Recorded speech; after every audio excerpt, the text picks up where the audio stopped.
it's me.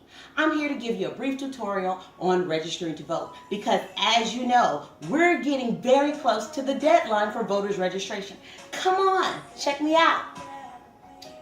I'm here on my trusty, wonderful computer that I love so much. What you're going to do is you can search it up in your search mechanism. Hopefully you have Google Chrome. I don't want you to be outdated.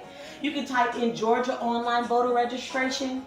And as soon as you type that in, it's going to be a key that comes up that says Oliver. It's going to ask you a couple of questions. Am I registered to vote? Or I want to register to vote. If you're on this page and you're looking at this tutorial, then you want to register to vote. So you click that button and it's going to ask you, do you want to register to vote online using your driver's license or your ID? Or do you want to print it and mail it in? There's no time for that. We're at the deadline. We're getting ready to start the race. You're going to want to do it online. So we're going to press that button. It's going to ask you a few minimum requirements, like your status as a citizen, your age, are you a legal resident, have you been convicted of a felony, have you been found mentally incompetent? And we're going to go just check all these requirements right here. Then we're going to go to the next screen, and it says begin voter registration. We're going to say either you're a new voter, which means you just turned 18 and this will be your first election, congratulations to you, or you're going to change your voter registration status. And you all need to check because some people move in a period of 12 months or in the period of 4 years, and you're going to want to have a voter's registration with your current address on it. Because if you go to the voter's registration office and you don't have a registration card and your address on your driver's license does not match what is in the system, then they're not going to let you vote. So before that becomes a problem, we're going to go ahead and register to vote and change that address so we can make sure that our voter's registration card matches the address on our driver's license and our ID by doing this here. I'm going to check change voter's registration. It's going to ask you, do you want to do a name change, which means you've gotten married or maybe you've legally changed your name. And it's going to ask you, have you had an address change or other. So we're going to type address change here. It says select the county, because remember we're doing this on counties. We're doing electoral votes, not just city and state. So I'm scrolling down here and I'm looking for Fulton County. Boom, there goes Fulton County. It asks you your last name. We're going to type in, let me see, my last name. Uh-oh. I'm going to type in my last name. Clinton. It's going to be all caps. Don't try to fix that. That's the way voters registration status is. It's going to be all caps. I'm typing in my name. I don't have to type in that. You're going to have to give them your birth date. Y'all don't look at my birthday here. I don't want y'all to know how old I am. Y'all know I'm not a spring chicken, but y'all ain't got to look. Then it asks you for your Georgia's ID number.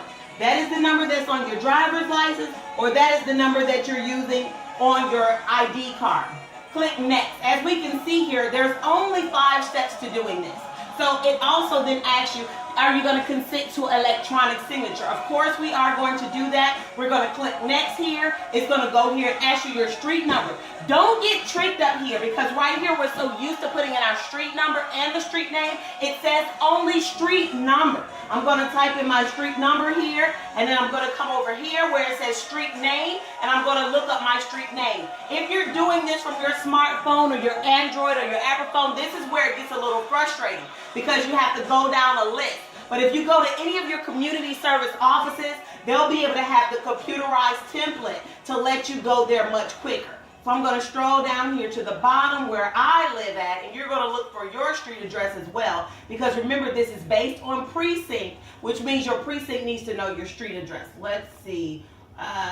Here we go right here. We're going to do, it asks you whether it's an apartment. Boom, that's an apartment number. It already knows the zip code. It inputs that in. It's going to ask, is this your mailing address? If different, where do you get your mail? It's going to ask you for your mailing address here. If your mailing address is the same as where you live, then just go ahead and click next.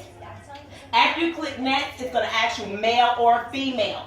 All right, I'm a female, no question about that. And President Obama already said, select the sex that you identify with. All I have to say is, if I don't know you're a man and you look like a woman, why put female why put male if it's going to cause confusion? If you look like a woman, select the sex that identifies with you. But better yet, select the sex on your ID. That keeps down confusion.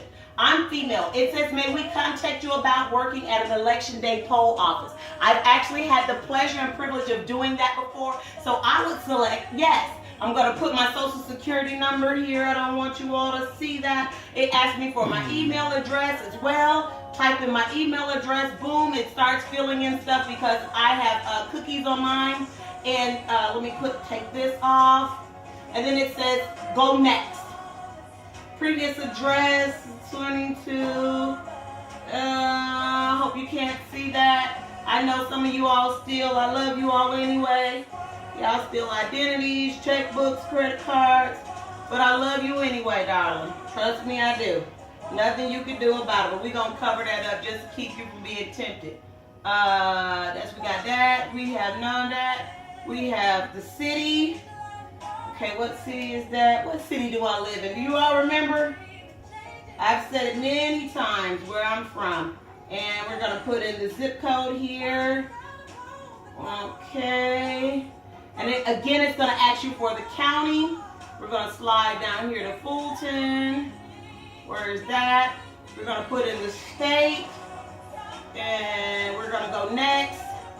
And then this is everything up here. It's going to put up all the information that you have agreed to. It's going to ask you to swear or to affirm. And that way, once you do swear or affirm, it's going to click submit, and then you'll be finished. See, that's all I want you to do. Is go here and get registered to vote, because you have the opportunity to make your voice heard. Whether you believe that the voting process works or not, let's just trust and believe that the divine higher powers are going to elect the appropriate official for this particular election. And that's all we can do.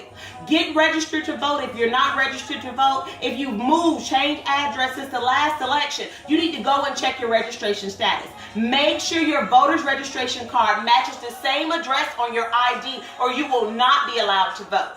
And that's all I have to say. Get registered to vote before it expires. Get registered